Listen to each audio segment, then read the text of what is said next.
A catastrophic 7.7 magnitude earthquake struck central Myanmar, causing massive destruction and leaving hundreds feared dead. The earthquake's epicenter was identified 16 kilometers, which is 10 miles, northwest of Sagaing, a region already struggling with political unrest. The tremors were so powerful that they were felt across Myanmar's borders in Thailand, in India, and in China, leading to widespread panic and structural damage across some areas.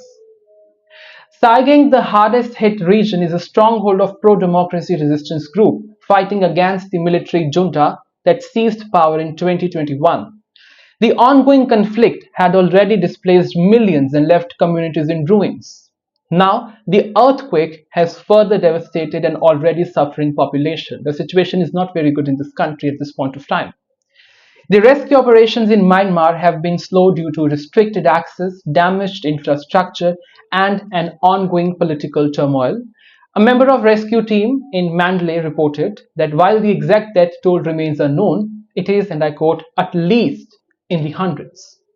And this number is expected to rise as more information emerges. This earthquake's impact wasn't limited to Myanmar. In Bangkok, Thailand, an unfinished high-rise collapsed, trapping at least 81 construction workers beneath the rubble. The disturbing footage shows a rooftop pool overflowing as buildings swayed violently. Thailand's Prime Minister had since visited the collapse site. He calls for calm and overseeing rescue operations. Now, what is the country doing to overcome this? The emergency teams have deployed heavy machinery to clear debris and search for survivors. The Thai government has assured the public that search and rescue teams are working relentlessly to retrieve any missing workers. They're trying very hard to find the survivors. Well, you see, in Myanmar, the situation is already very dire. And it was dire before the earthquake.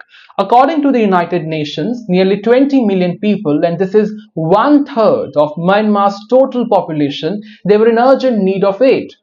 Now, with earthquake worsening the crisis, the need for food, the need for shelter, and the need for medical assistance is even more urgent. However, Myanmar's military-controlled government has a history of blocking international aid.